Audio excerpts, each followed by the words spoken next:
मी अलका. माझ्या मुरंबा या चॅनलवरती आपलं खूप खूप स्वागत आहे. आज मी कोकणातला पारंपरिक पदार्थ करते आहे. हा पदार्थ गोड आहे, त्याच्यामध्ये भरपूर खोबरं आहे, आणखीन अतिशय चविष्ट आहे, रुचकर आहे आणि सगळ्यांना आवडेल असा आहे. तर मध्ये ते करताना आता मध्ये मी गॅस लावून घेते. काय काय करायचे ते बघूया. प्रथम गॅस लावते. ह्याला काय काय आयटम्स लागणार, प्रमुख आयटम लागणार आहे आपल्याला. नारळ, एक नारळ मी मध्यम घेतलाय, तो खाऊन घेतलाय, तो टाकते मी ह्याच्यात. नंतर आपल्याला लागणार आहे मापाप्रमाणे किसलेला किंवा बारीक चिरलेला गूळ. हा एक बाउल घेतलेला आहे मी. ह्याचं आपण जे मोदकाला जसं सारण करतो तसं आपल्याला ह्याचं सारण करून घ्यायचं आहे.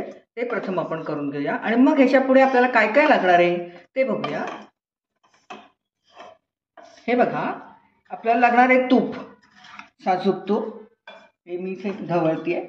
नंतर आपल्याला लागणार आहे केळी, ही सोलून घ्यायची आहे, मध्ये काप करून घ्यायची आहे. त्याच्यामध्ये हे सारण जे केलेलं आहे भरायचं आहे, म्हणजे भरली केळी असा पदार्थ आहे याचा.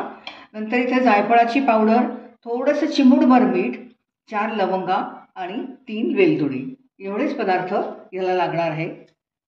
एकदम मस्त पदार्थ होतो हा. आता हे ढवळत राहायचं आहे आणि आपण जसं मोदकाला सारण करतो तसं ह्याचा विरघळला गूळ की सारण तयार होईल. तो हे बघा, छान सारण झालंय, सगळं गोळा झालाय, म्हणजे ते झालंय, कोरडं होईल थंड झालं. तर थंड झाल्यावरती आपल्या केळ्यामध्ये ते भरायचं. आता मी गॅस बंद करते आणि हे जायफळ टाकून घेते, जायफळाची पावडर मिक्स करून थंड करायला ठेवते. हे बघा, नारळ गुळाचं सारण तयार झालेलं आहे, थंड झालं आहे. आता मी इथे केळी घेतली आहेत, पिकलेलीच केळी घ्यायची आहे ह्याच्यामध्ये, कच्ची नाही घ्यायची, पिकलेलीच पाहिजेत. खूप पिकलेली नाही, पण पिकलेली पाहिजेत, नाहीतर मग त्याचा स्वाद नाही. आता ही केळी मी अर्धी अर्धी कापून घेते आणि ह्याच्यामध्ये आता आपल्याला भरायचं आहे केळं, हे सारण.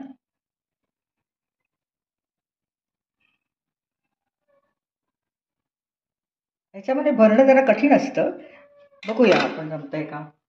आणि नाही जमलं ना, समजा तुटली ना, तरी काहीच हरकत नाही. त्याच्यामध्ये शेवटी आपण तुपावरती फोडणी करू. फोडणी म्हणजे तुपावरती घालून त्याच्यात परतणार आहोत. हे बघा, अशा तऱ्हेने भरून घ्यायची आहे. मी सगळी केळी भरून घेते. हे बघा, सारण गार झालं होतं, ते केळ्यांमध्ये भरून घेतलं मी आणि उरलेलं सारण काढून ठेवलंय. आता त्याच कढईमध्ये आपल्याला तूप घालून घ्यायचं, साजूक तूप, एक मोठा चमचा.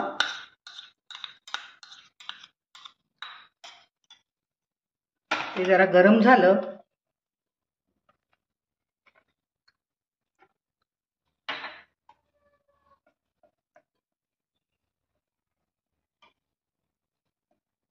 की त्याच्यामध्ये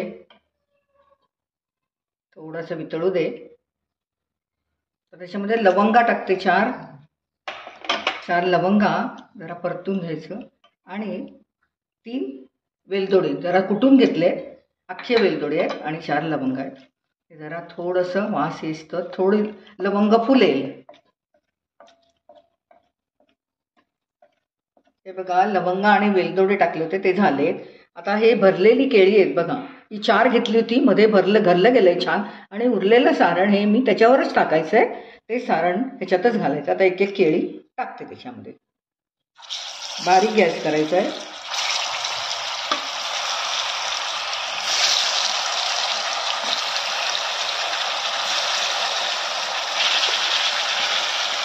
आणि हे सारण सुद्धा त्याच्यावरती टाकून घ्यायचं, मग झाकण ठेवून त्याला वाफ द्यायची. गॅस बारीक करायचा आहे.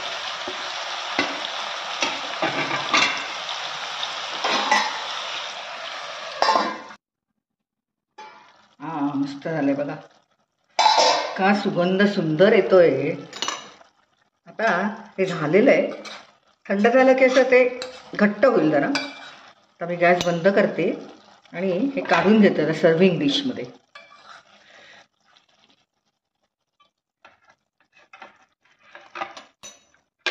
ह्याच्यात काढून घेते सर्व्हिंग डिशमध्ये. बघूया निघतंय का. अशा तऱ्हेने सगळी काढून घेते. हे बघा, कोकणातला परंपरागत पदार्थ भरली केळी तयार आहे. कशी दिसतात बघा, एकदम मस्त सुगंध येतोय आणि फार चविष्ट लागतात, एकदम मस्त लागतात. नक्की करून बघा. आणि माझ्या चॅनलला, मुरंबा चॅनलला तुम्ही जर अजूनपर्यंत सबस्क्राईब केलं नसेल तर नक्की करा, कारण अशाच नवीन नवीन रेसिपीज घेऊन मी येत असते. तेव्हा तुम्ही हा व्हिडिओ तुम्हाला आवडला असेल तर लाईक करा, नक्की हा पदार्थ करून बघा आणि माझ्या चॅनलला सबस्क्राईब मात्र नक्की करा. धन्यवाद.